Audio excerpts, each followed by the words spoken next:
বিসমিল্লাহির রহমানির রহিম।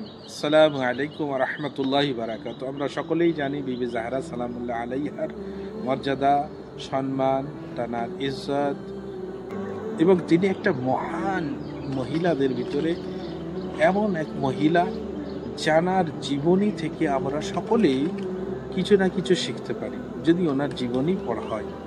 তিনি একজন ইবাদতকারী ব্যক্তির জন্য কি বলছেন?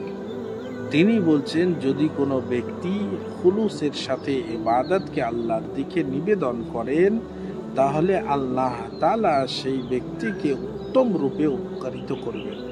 অর্থাৎ আল্লাহ তাআলার দিকে যদি আমরা খুলুসের সাথে আল্লাহ তাআলার ইবাদত করি, তো আল্লাহ তাআলা এই ইবাদতকে পছন্দ করেন আর এই ইবাদতকে কবুল করবেন।